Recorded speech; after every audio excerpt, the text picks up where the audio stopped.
오늘 말씀은 장자의 명분을 살아, 장자의 명분을 살아라는 말씀으로 말씀 전하도록 하겠습니다.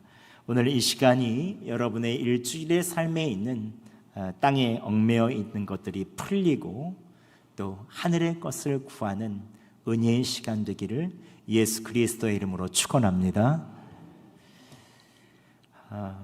계속해서 우리가 창세기 말씀을 보고 있습니다. 창세기 아브라함의 세대가 지나고 이삭의 시대가 시작되었습니다. 새로운 세대가 왔습니다. 이삭은 40세에 결혼한 지 20년 뒤에 기도로서 60세에 쌍둥이 아들을 얻었습니다. 첫째 아들의 이름은 에서고 둘째 아들의 이름은 야곱이었습니다. 맏아들 에서는 장성하여 익숙한 사냥꾼이 됩니다. 화살과 무기를 잘 사용했고 짐승을 잡는데 아주 천부적인 재능이 있었습니다. 빠르고 민첩했으며 산과 들을 누비며 짐승들을 손쉽게 사냥했습니다. 그는 탁월한 사냥꾼이었고 탁월한 남성적인 표상이었습니다. 이 당시 지금으로부터 약 4,000년 전은 중기 청동기 시대입니다. 이때는 사냥을 잘하는 남성이 제일이었죠. 에서는 사냥을 잘하는 만큼 한 부족을 이끄는 족장으로서 어울렸습니다. 당시는 도시국가가 아니라 한 족장의 가정들이 모여서 한 부족을 이루었죠. 에서는 아브라함의 부족을 이끌 정도로 리더십이 있었고 남성적이었습니다. 아버지 이삭은 이러한 맏아들을 사랑했죠. 특히 에서가 잡아온 고기를 참 좋아했습니다. 에서는 아버지에게 자랑스러운 아들이었습니다. 그런데 야곱은 달랐습니다. 성경은 야곱이 조용한 사람이라고 소개합니다. 야곱은 내성적이고 조용하며 밖에 나가는 것보다 장막에 있는 것을 좋아했습니다. 어머니의 일들을 도왔습니다. 당시에 남성이 사냥하지 아니하고 장막에 있는 것은 부끄러운 일이었습니다. 야곱은 당시 시대에 있는 남성상과 맞지 않는 남자죠. 그러나 어머니 리브가는 내향적이고 속이 깊은 아들인 이 야곱을 불쌍히 여기고 사랑했습니다.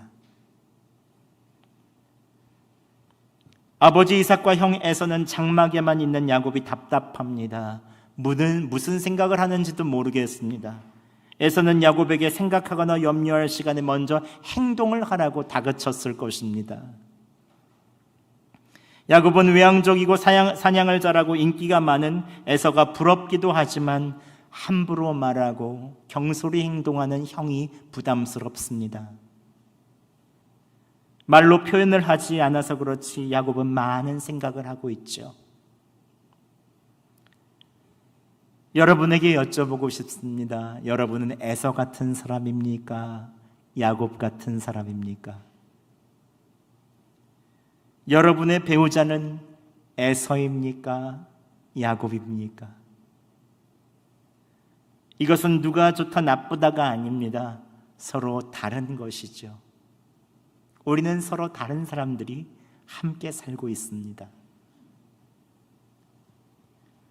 그런데 오늘 말씀은 동생인 야곱이 팥죽 한 그릇에 형 에서에 있는 장자의 고난을 샀다라고 말합니다.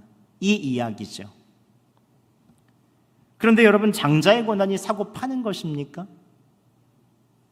태어날 때부터 먼저 태어난 장자에게 주어지는 것이 장자의 권한입니다. 팥죽 한 그릇에 사거나 팔 수 있는 것이 아닙니다. 어떻게 동생 야곱이 팥죽 한 그릇에 장자의 권한을 얻을 수 있겠습니까? 장자의 권한이란 무엇입니까? 당시 일반적인 고대의 장자의 권한은 맏아들이 재산의 3분의 1을 차지하고 나머지 아들이 3분의 1을 나눠서 가졌습니다. 그만큼 장자의 권한이 중요했죠. 그런데 성경의 장자권은 이 재산 분할뿐만 아니라 영적인 권리가 대물림이 됩니다. 할아버지 아브라함, 아버지 이삭의 뒤를 이어 가정의 제사장으로 가는 곳마다 예배해야 했고, 하나님과 아브라함이 맺은 언약과 축복을 누리는 것이 장자의 고난이었습니다. 하나님께서 아브라함을 통해서 약속하신 것은 무엇입니까? 이 땅 가나안 땅을 너희 자손에게 주겠다. 너희 자손을 모래알과 같이 별과 같이 많게 하여 주겠다. 이러한 축복을 갖는 것이 바로 이 성경적인 장자입니다. 장자의 고난이죠. 아버지 이삭은 두 아들과 함께 예배를 드릴 때마다 할아버지 아브라함과 맺은 언약과 축복을 자식들에게 이야기해 줬을 것입니다. 그리고 에서를 바라보며 너는 장자로서 이렇게 부족을 믿음으로 이끌어가야 한다. 예배해야 한다. 하나님의 약속을 붙들며 살아야 한다. 이 땅을 떠나서는 안 된다. 이삭은 계속해서 맏아들 에서에게 당부했을 것입니다. 야곱도 아버지 이삭이 에서에게 말하는 이야기를 들으며 함께 자라났을 것입니다. 그런데 장자권에 대한 두 아들의 태도는 완전히 달랐습니다. 성경은 에서가 장자권에 대한 태도를 어떻게 가졌는지를 이야기하고 있습니다. 34절 하반절에 이렇게 말합니다. 에서가 장자의 명분을 가볍게 여김이었더라. 태어날 때부터 장자였던 에서는 자신에게 주어진 장자의 권한을 그렇게 중요시 여기지 않았습니다.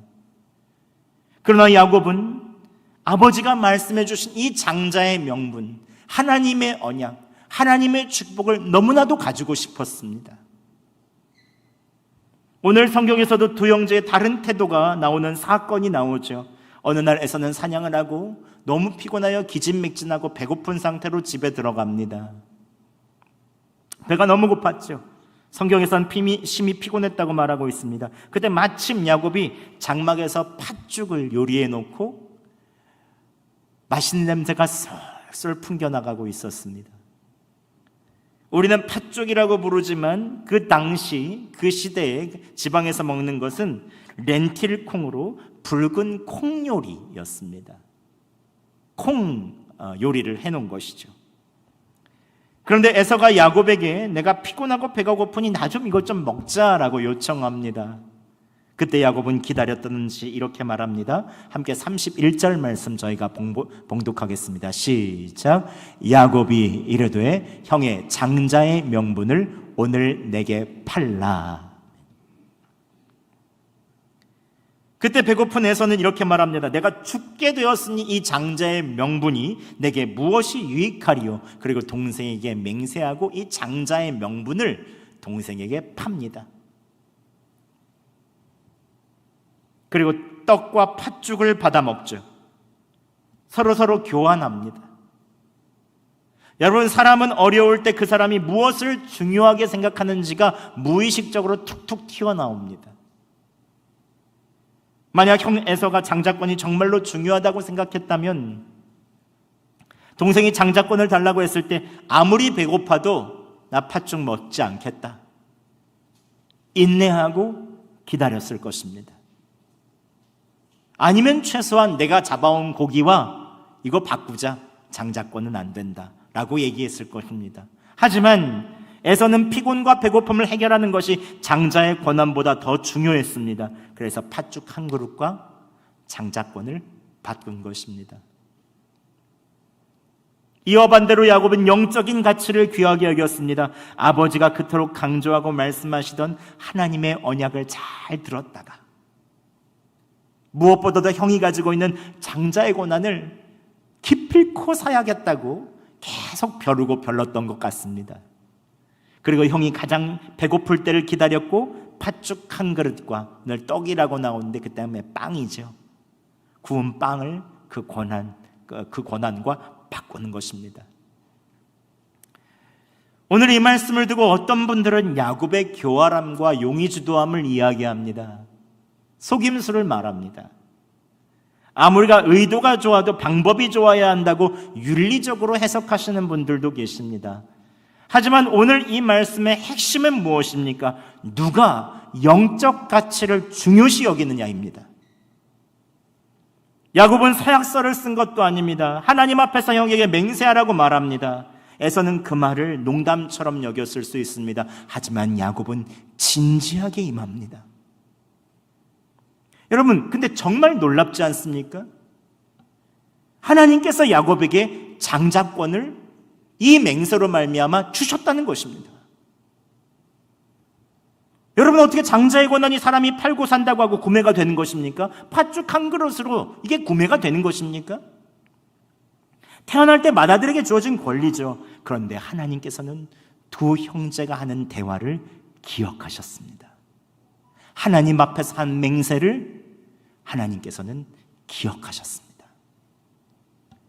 그리고 영적 가치를 귀하게 여기는 야곱에게 장자권을 주시기로 작정하신 것입니다.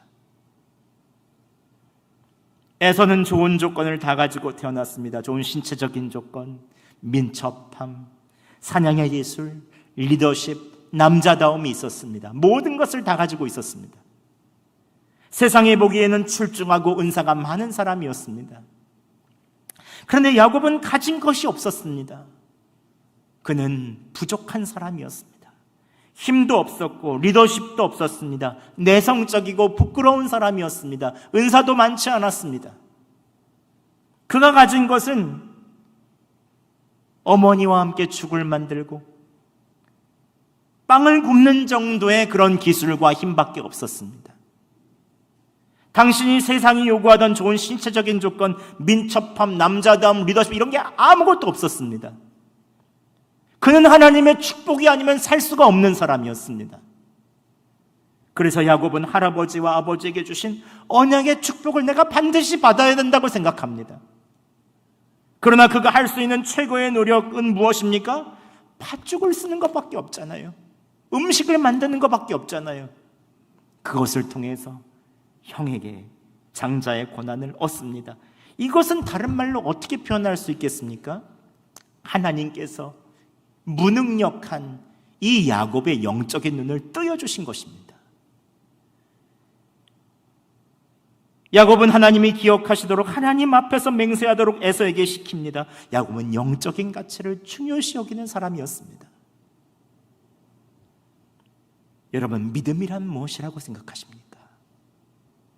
영적 가치를 사는 것입니다. 끊임없이 대가를 주고 나의 영적 가치를 사는 것입니다.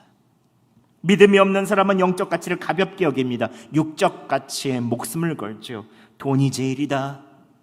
좋은 먹거리, 좋은 집, 눈에 보이는 것에 관심을 둡니다. 물론 먹고 사는 것 중요합니다. 하지만 우리의 삶의 제일 순위가 이 육적인 것에 집중됐을 때 우리가 이 세상을 떠날 때 아무것도 남지가 않습니다. 영원한 삶을 위해 아무 준비도 못하다가 이 세상을 떠나게 되는 것입니다. 세상 것에만 소망을 두다가. 히브리서 12장 16절은 영적 가치를 가볍게 여기는 에서를 이렇게 이야기합니다. 한 그릇 음식을 위하여 장자의 명분을 판 에서와 같이 망령된 자가 없도록 살피라. 망령된 자라는 것은 사전적인 정의로 늙거나 정신이 흐려져서 말이나 행동이 정상을 벗어난 상태를 가진 사람을 말합니다. 매일 육적인 가치를 추구하느라고 정신이 흐려 있고 매일 바람에 이리저리 흩날리는 것처럼 바쁘게 살고 가치 없는 육적인 일에 하루 종일 내 삶을 소비하는 것입니다. 그러한 믿음의 사람은 영적 가치를 가장 우선순위에 놓습니다. 하나님을 사랑하고 이웃을 사랑합니다. 하늘의 법칙을 땅으로 가져오죠. 하나님의 언약인 말씀인 성경을 귀하게 여기고 순종하기를 즐겁게 여깁니다. 예수님처럼 희생하고 사랑하고 감사하며 예배하는 것을 귀중하게 여깁니다. 생명을 살릴 수 있다면 나에 있는 재산을 팔아서라도 기꺼이 희생의 값을 치르죠. 보이지 않는 하늘의 기쁨을 추구합니다. 야곱은 영적 가치를 선택합니다. 결국 그는 훗날 이스라엘이라는 이름을 얻고 이스라엘의 조상이 되죠. 그가 나중에 형에게 쫓겨나가서 어머니의 고향인 하란으로 갈 때 하나님께서 그에게 무엇이라고 말씀하십니까? 함께 이 창세기 28장 15절 말씀 함께 봉독하도록 하겠습니다. 시작. 내가 너와 함께 있어 내가 어디로 가든지 너를 지키며 너를 이끌어 이 땅으로 돌아오게 할지라. 내가 내게 허락한 것을 다 이루기까지 너를 떠나지 아니하리라 하신지라. 아멘.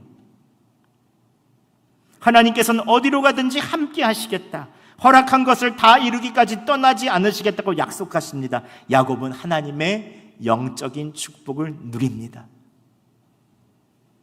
여러분, 영적 가치를 추구하시기 바랍니다. 믿음으로 장자의 명분을 사시기 바랍니다. 세상이 줄 수 없는 하나님의 자녀로서의 있는 특권과 축복을 사모하시기 바랍니다.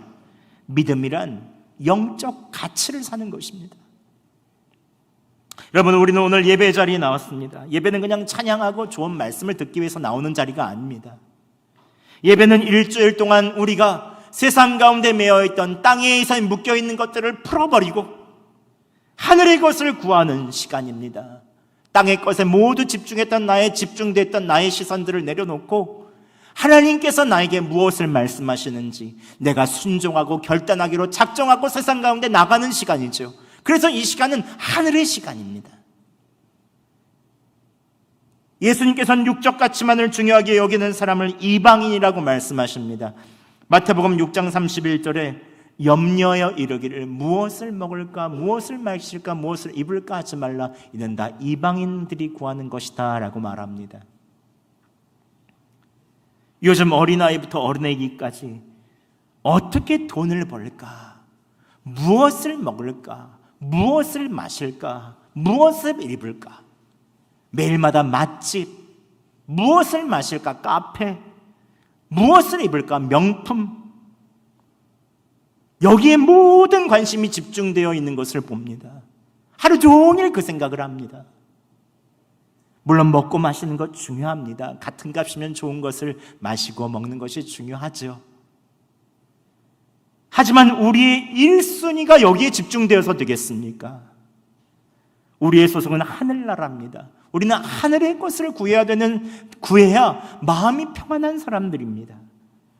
우리 주변부터 나와 상관없다고 생각하는 모든 곳까지 하나님의 나라가 이루어지기를 구해야 마음이 행복한 사람들입니다. 며칠 전 프랑스 김종명 선교사님께 연락이 왔습니다.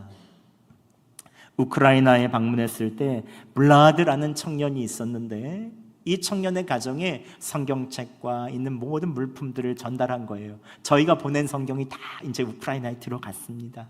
그리고 우리가 또 지원한 물품들도 들어갔죠. 그 어머니에게 성경과 물품도 전달했고 어머니는 전쟁터에 나간 아들을 위해서 기도해달라고 간절히 요청했다고 합니다.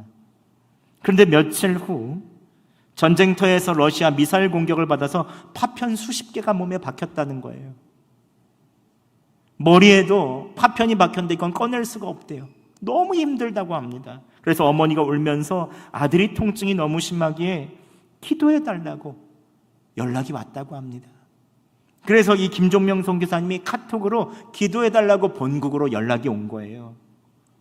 멀리 프랑스에서 있었던 선교사님이 이 기도 제목을 보내주셨을 때 후원하고 있는 한국의 각 도시에 있는 사람들이 다 응답하며 새벽인데 계속 기도를 올리는 거예요. 주님, 블라드 청년의 통증을 거두어 주시고 적절한 치료가 이루어 주시고 속히 회복되기를 기도합니다. 우크라이나 이제 전쟁이 그치고 평화가 임하기를 기도합니다. 블라드에게 신속한 치료가 이루어져 통증이 멎고 어서 회복되기를 기도합니다. 필요한 재활치료 비용이 공급되기를 기도합니다.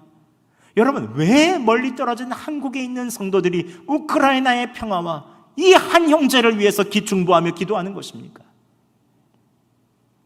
우리는 하늘에 속한 사람이기 때문에 그렇습니다. 나만 잘 먹고 잘 사는 사람이 아니라 하나님을 사랑하고 이웃을 사랑하며 하늘의 가치를 구하며 평화와 사랑과 이 땅에 있어 있는 하나님의 나라가 이루어짐을 바라며 사는 사람이기 때문에 아무 상관없는 멀리 떨어져 있는 우크라이나에 있는 한 형제를 위해서 기도하는 것입니다. 그렇다면 여러분, 어떻게 이 땅 위에서 우리가 믿음을 가지고 영적인 가치를 추구하며 살 수 있겠습니까? 오늘은 단 두 가지 정도 비결을 나누도록 하겠습니다. 첫 번째는 여러분, 가진 것으로 믿음을 발휘하세요.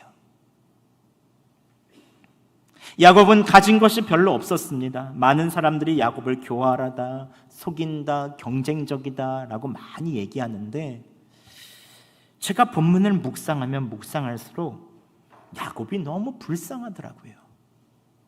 형에 비해서 가진 것이 너무 없어요. 내성적이고 부끄럽고 몸도 유약하고, 어머니를 도와서 할 수 있는 것은 장막에서 요리하고 팥죽 만드는 것밖에 없는 거예요.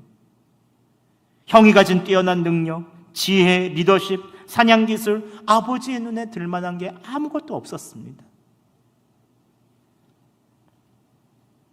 그런데 그럼에도 불구하고 그가 가진 믿음으로 그 작은 것을 발휘하기 시작합니다.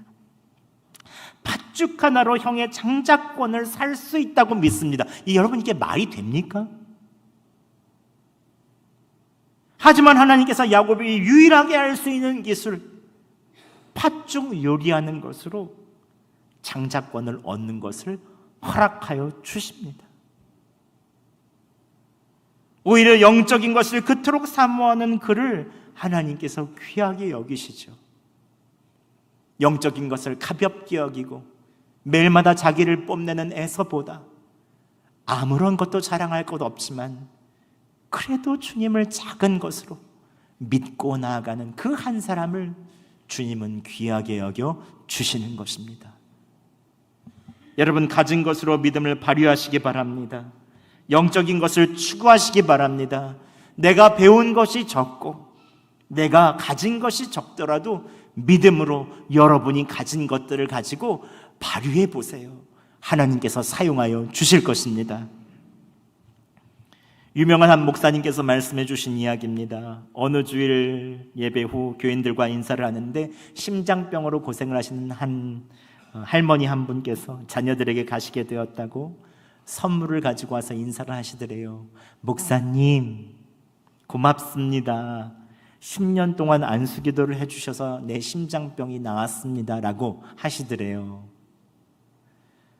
그런데 목사님께서는 안수해 준 적이 없어서 언제 제가 안수해 드렸습니까? 라고 물어봤다고 해요. 그랬더니 그 할머니 집사님이 이렇게 말씀하시더래요. 제가 예배를 마치고 나올 때마다 목사님을 만나서 손을 잡았는데 한 손은 자기 가슴에 얹었답니다. 자기는 그것이 10년 동안 목사님한테 안수기도 받은 것으로 믿었답니다. 그러는 사이에 심장병이 나았다는 거예요. 이 말을 듣고 목사님이 깊이 깨달음이 있었다고 합니다. 믿음은 단순한 것이구나.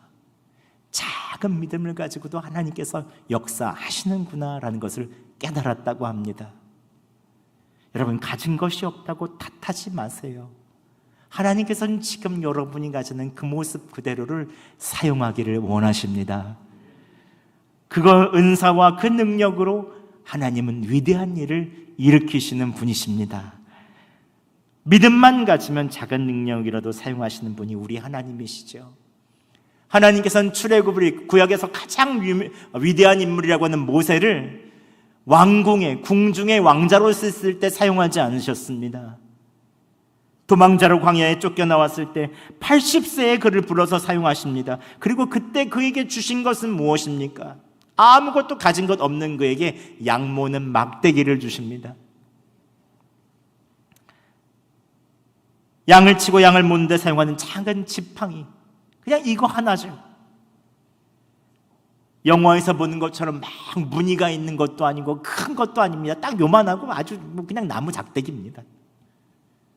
그런데 하나님께서는 그 볼품없는 지팡이로 홍해를 가르시고 길을 내어 주십니다. 반석을 깨트리시고 거기서 생수를 나오게 하셔서 목마른 백성들의 목을 채우시죠. 모세가 가진 것은 보잘것없었지만 믿음으로 순종할 때 하나님께서 역사하여 주시는 것입니다. 지금 여러분이 가진 것은 무엇입니까? 그것으로 믿음을 발휘해 보세요. 하나님께서 영적인 가치를 추구하는 여러분을 위해서 큰 기적을 일으켜 주실 것입니다. 두 번째, 여러분, 하나님의 선한 손을 의지하시기 바랍니다. 우리의 재능과 노력만으로 되지 않는 것들이 있죠. 이상하게 우리가 노력한 것보다 훨씬 더 많은 성과가 나는 일들이 있습니다. 내가 돈을 쓴 것보다 훨씬 더 많은 것들이 들어올 때가 있죠. 내가 관계를 맺은 것보다 사람들이 훨씬 더 나를 귀하게 봐줄 때가 있습니다. 왜 그런 것입니까? 거기에 하나님의 은혜가 있는 것입니다. 은혜를 다른 말로 하면 하나님의 선한 손이라고 성경에서 이야기하는데, 이것은 제가 참 좋아하는 표현입니다. 느헤미야가 이스라엘이 불에 타고 황폐해졌다는 소식을 듣고 기도해서 하나님께서 그를 술관원으로 만들어 주십니다. 이것도 성경에는 은혜라고 나오죠. 그런데 그는 왕에게 자신의 본국 고향의 성벽을 재건하게 해달라고 요청합니다. 이게 말이나 됩니까? 그는 총독도 아닙니다. 고관대작도 아닙니다. 왕이 있는 음식을 관할할 뿐입니다. 1000km 이상 떨어진 그 바사왕국의 술관원이 어떻게 거기서 성벽 건축을 하겠습니까? 돈은 어디서 나고, 벽돌은 어디서 구하고, 자재는 어디서 구하겠습니까? 그러나 느헤미야는 왕에게 찾아가 믿음으로 고향 예루살렘으로 돌아가 성전을 재건하고 싶다고 휴가를 요청합니다. 그런데 놀랍게도 왕은 그것을 허락합니다. 또 느헤미야는 거기서 만족하지 않고 왕에게 더 큰 것을 요청하죠. 지나갈 수 있는, 안전하게 지나갈 수 있는 허가증, 그리고 벽돌과 나무까지 다 요청합니다. 그런데 왕은 그때 흔쾌히 이 모든 것을 허락하고 느헤미야를 본국으로 보냅니다. 그때 느헤미야의 이 고백이 있습니다. 내 하나님의 선한 손이 나를 도우심으로 왕이 허락하고, 내 하나님의 선한 손이 나를 도우심으로 왕이 허락하고, 내가 할 수 있는 능력보다 하나님께서는 더 큰 은혜를 베푸셨을 때 하나님의 손이 나를 도왔다라고 이야기하죠. 야곱은 태어날 때부터 하나님의 선한 손이 도운 사람이었습니다. 함께 23절 말씀 봉독하겠습니다. 시작. 여호와께서 그에게 이르시되 두 국민이 내 태중에 있구나. 두 민족이 내 복중에서 나누이리라. 이 족속이 저 족속보다 강하겠고 큰 자가 어린 자를 섬기리라 하셨더라. 아멘. 큰 자가 어린 자를 섬기리라. 어머니 리브가의 뱃속부터 하나님께서는 그를 선택하셨습니다. 여기에 무슨 이유가 있습니까? 하나님께서 은혜를 베풀어 주신 것이죠. 하나님의 선한 손이 무능한 야곱, 아무것도 할 수 없는 그 야곱 위에 머물러 있었던 것입니다. 야곱은 그러한 하나님의 손을 의지했습니다. 조용한 야곱, 재능 없는 야곱, 그를 위해 하나님께서 큰 은혜를 베풀어 주신 것입니다. 야곱이 태어나기 전부터 선택됐다는 것은 우리가 은혜의 자손이라는 것을 예표합니다. 그리스도인들은 창조 전부터 하나님께서 선택하신 사람이죠. 우리가 어디가 예쁘다고 하나님의 아들이신 예수 그리스도께서 우리의 죄값을 치러주시며 대신 십자가에 못 박혀 죽으시겠습니까? 이게 놀라운 은혜 아닙니까? 우리는 처음부터 은혜로 태어났고 은혜로 살고 있는 사람입니다.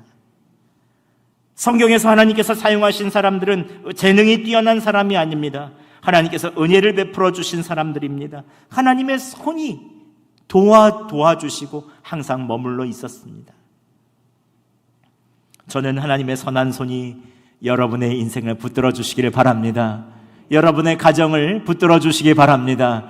여러분의 사업과 여러분의 인생을 하나님의 선한 손이 인도해 주시기를 바랍니다. 말씀을 마치겠습니다. 여러분 자꾸 땅의 것에 얽매이고 있습니까? 육신의 가치를 추구하는데 모든 것을 집중하고 있습니까? 그렇다면 이제 하늘의 것을 추구하시기 바랍니다. 영적 가치를 귀하게 여기시기 바랍니다. 말씀을 묵상하며 그 말씀 가운데 나아가시며 순종하시기 바랍니다. 하나님께서 주시는 하나님의 사랑과 이웃사랑을 여러분의 삶으로 계속해서 실천하시기 바랍니다. 그때부터 하나님께서는 여러분을 통하여 하나님의 나라를 이루어 주시고 영원한 것, 풍성한 생명, 믿음과 소망이 있는 하늘의 것으로 여러분의 삶을 채워주실 것입니다. 이번 한 주 여러분 세상으로 나아가 땅의 것에 얽매이지 말고 오직 하늘의 것을 추구하며 사는 여러분 되시기를 예수 그리스도의 이름으로 축원합니다.